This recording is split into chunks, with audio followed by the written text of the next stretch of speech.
el presidente de la Conferencia Episcopal Argentina, arzobispo de la Arquidiócesis de Mendoza desde el 2018, y una vez conversando con nosotros nos dijo que le hubiera gustado ser periodista, si mal no recuerdo. ¿Es así, monseñor? ¿Cómo está usted? Buen día. Buen día, por eso no me puedo enojar cuando me llaman, me alegro. Y más si es temprano, y hoy le dimos Claro, un horario preferencial, claro. Bueno, lo primero, vamos a ir a algo muy lindo, muy interesante. Yo le decía a mi productora ayer, le digo, Lili, se santificó el primer influencer, sí, creo que se dice así, ¿no? Sí. Pero bueno, ya vamos a ir a eso, a este chico, este adolescente que murió muy temprano, Carlos Acutis. Pero antes no puedo dejar de preguntarle cómo está viendo el país, monseñor. Fundamentalmente me preocupa la falta de diálogo real entre los sectores y entre las fuerzas políticas, ¿no? Uh-huh. Creo que eso sigue siendo la cuenta pendiente. Pasan los turnos electorales, pasan las experiencias de triunfos y derrotas recíprocas, pero no se instala como una convicción la necesidad de dialogar de verdad. Mesas que no son mesas, sino que son en todo caso exposición del propio personal o de los propios dirigentes. Son escenarios, diría yo, monseñor. Claro. Realmente creo que una mesa necesaria de diálogo se instala siempre en vistas a escuchar lo que el otro trae, ¿no?, para decirme. Y las escuchas, miren que, la ley, por ejemplo, de los discapacitados, la ley de los jubilados, fueron clarísimas, fueron analizadas presupuestariamente. Bueno, acaba de vetar también la ley de desfinanciamiento, en todo caso, porque era de financiamiento, pero terminó siendo de desfinanciamiento educativo, ¿no? Sí. Sí, en realidad lo que vemos es esto, la expresión, el veto como instrumento, normalmente es un instrumento de corrección de una norma o de mejora de una norma, claro, o de superación de una dificultad que una norma pueda presentar, un veto total o el desconocimiento de una ley votada ampliamente o respaldada ampliamente, significa una y otra vez como una negación de ese espacio de diálogo permanente institucional que es el Congreso, ¿no? Monseñor, ¿quién fue Carlo Acutis? Carlo Acutis es un joven italiano de fines del siglo XX y principios del XXI, cuando fallece. Un joven que nace en Inglaterra, circunstancialmente, por trabajo de sus padres, pero que es hijo de una familia bien italiana, ¿no? Él tiene tempranamente una experiencia profunda de Dios que le viene no a través de su familia, como suele ser el canal habitual, sino del personal que lo inicia religiosamente, y este jovencito despierta a una fe muy sentida, muy abierta a la comunicación, al mundo, muy devota, muy piadosa también en relación con lo sacramental, lo eucarístico. Es un jovencito que se anima ya desde muy tempranamente a hacer una página web, ¿no?, que no sabría yo cómo se hace, pero él lo hizo a los 11 años, o sea, hace mucho tiempo, claro, para proponer a los eventuales lectores los milagros eucarísticos del mundo, los santuarios marianos. Es decir, es una figura verdaderamente un comunicador, un anunciador nato, que con una fe muy sencilla y también muy solidaria. Era capaz de visitar a los pobres de las ciudades donde estaba y llevar, porque según vivió, ¿no?, los distintos lugares que estuvo, pero llevaba alimentación al punto que compartía lo que hoy nosotros llamamos la pastoral de calle, ¿no? Compartiendo alimentos o cosas o bienes propios, al punto que una de las sorpresas que tuvo su familia es la cantidad de personas que asistieron a su funeral, que eran para ellos totalmente desconocidos. O sea, fue un influencer, pero también un hacedor, Exactamente, un práctico, sí. ¿no? Sí, no es esa dicotomía o esa falta de integración entre lo virtual y lo real, sino que era una interacción permanente. Una fe verdaderamente sentida. Tenemos que pensar que murió con 15, 16 años. Claro. Es decir, De que leucemia, su corta, ¿no? Sí, una cosa velocísima, ¿no? sí, sí, sí. Ahora, ¿cuál es la relación en todo caso con, ya fue mencionado, no sé, Canonizado. canonizado, esa era la palabra, ¿no? Como santo. Ya fue canonizado. ¿Cuál es la relación que hay entre Mendoza y este santo Bueno, jovencito? se ve que esa cosa de la realidad que él tenía nos tocó en un momento porque una mañana muy fría, un párroco de esta zona, de Chacras de Coria, que es una zona muy acomodada de población, pero que coexiste también con barrios pobres y también con mucho personal que trabaja en las casas, etcétera.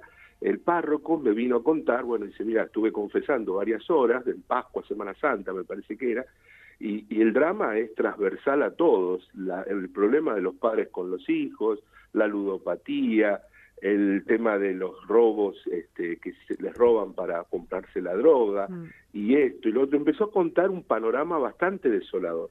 Y seguimos en ese tema y cambió de tema al ratito y me dice, mira, hay una familia, o un equipo, un grupo que va a donar un terreno grande para hacer una capilla. Y es en una zona, es en uno de esos barrios privados, pero nosotros ponemos como criterio que la capilla sea pública, no que esté adentro del barrio, ¿no? Entonces, me dice, ¿están dispuestos? Y digo, ¿por qué no le dedicamos esta capilla a este santo? A proponerle a los jóvenes, en ese momento era beato, estaba apenas beatificado unos años antes, propongámosle esta figura a los chicos, que es una figura que puede suscitarles un deseo de cambio de vida, o sea, al menos extender buenos ejemplos, ¿no? Que sean movilizadores. Lo vio muy bien el párroco, me escuchó y dice, le voy a decir a la gente a ver qué opina. Y enseguida la gente reconoció que se trataba de algo, una linda iniciativa y empezó a tomar un cuerpo y una dimensión y se empezó a comprometer gente de todas partes, ¿no? Y se generó esta sinergia positiva sobre todo pensando en nuestros jóvenes. No es solo una cuestión de piedad, en todo caso, sino que va a ser un santuario, una capilla que tenga ese ida y vuelta, ¿no? Con la realidad de los jóvenes. Padre, hay otro en la historia de los santos, ¿no? Así tan jovencitos que se Sí, hay recuerde. historia sobre todo el tiempo de los mártires, Ah, también en México hay un santito, ahora en este momento mismo no me viene el recuerdo del no nombre, importa, pero que claro. murió en la persecución de Calles, de ese Ah, dictador mexicano. ah, También María Goretti, esta joven que fue violentada y ella se resistió y la mató. Lo paradójico es que en la canonización de ella, Santa María Goretti, estuvo su mamá y estuvo también el hombre que la mató, ¿no? Una oh, cosa potente, ¿no? sí. Fuerte, fuerte. Ujú. Eh, Convertido, por supuesto, el hombre, porque la claro. chica dio un testimonio hasta la muerte, ¿no? Claro. Monseñor, entonces, ¿y cómo sigue ahora esto, digamos, acá en Argentina, en ustedes, en esa Bueno, esto es capillita? un trabajo que llevará un par de añitos más para Ujú. completar la obra. Ha habido una gran confluencia de aportes, que eso significó sobre todo el proyecto, los hierros, el cemento, no me sale el nombre ahora, todo lo que significó la primera construcción, Ujú. y ahora, bueno, hay que seguir, pero está bastante avanzada la obra. La obra. Padre, no quiero despedirlo sin que usted nos recuerde, este sábado y domingo es la histórica colecta de Más por Menos, ¿no? Sí, tu ayuda es nuestra esperanza, es el título Ujú. de la campaña. Es una campaña que tiene muchos años en la vida de la Iglesia y que acerca a las regiones de la Argentina, sobre todo esas regiones que todas las obras promocionales de la Iglesia, que no son la Cáritas, sino que tienen que ver con desarrollo de instalaciones, de escuelitas, de centros de alfabetización, de merenderos, etcétera.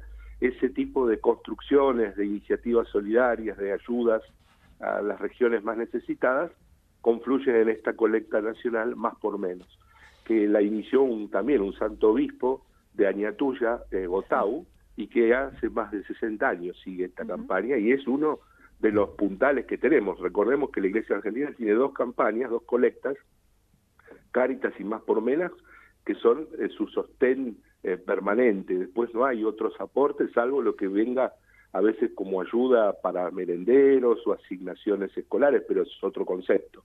Como funcionamiento de la Iglesia en la Argentina, estas dos colectas son las que nos ayudan y sostienen.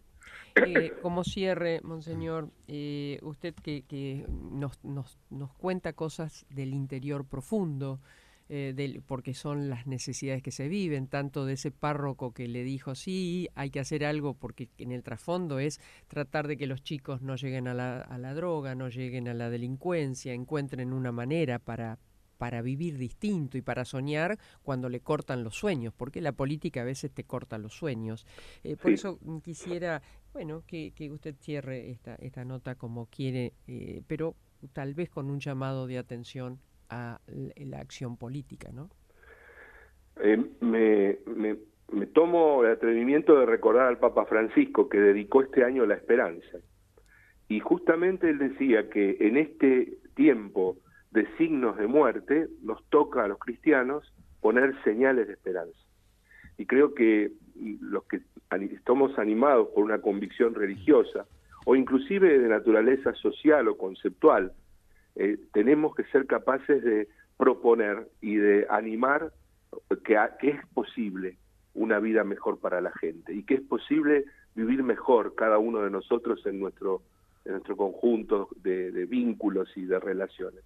Por eso creo que estoy convencido que la política ejercida con nobleza y honestidad puede cambiarle la vida a la gente. A ellos, entonces, a los políticos, en primer lugar, oídos atentos y manos disponibles para hacer el cambio que se necesita. Monseñor Colombo, muchísimas gracias, un cariño muy grande y gracias por siempre poder admitir que nos comuniquemos con usted.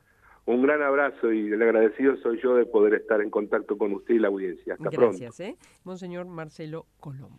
Hora 8:54, ¿buscas renovar tu imagen? Claro que Cecilia sí. y Patricia Peluquería, experiencia, profesionalidad, creatividad. Tucumán 1445, Rosario.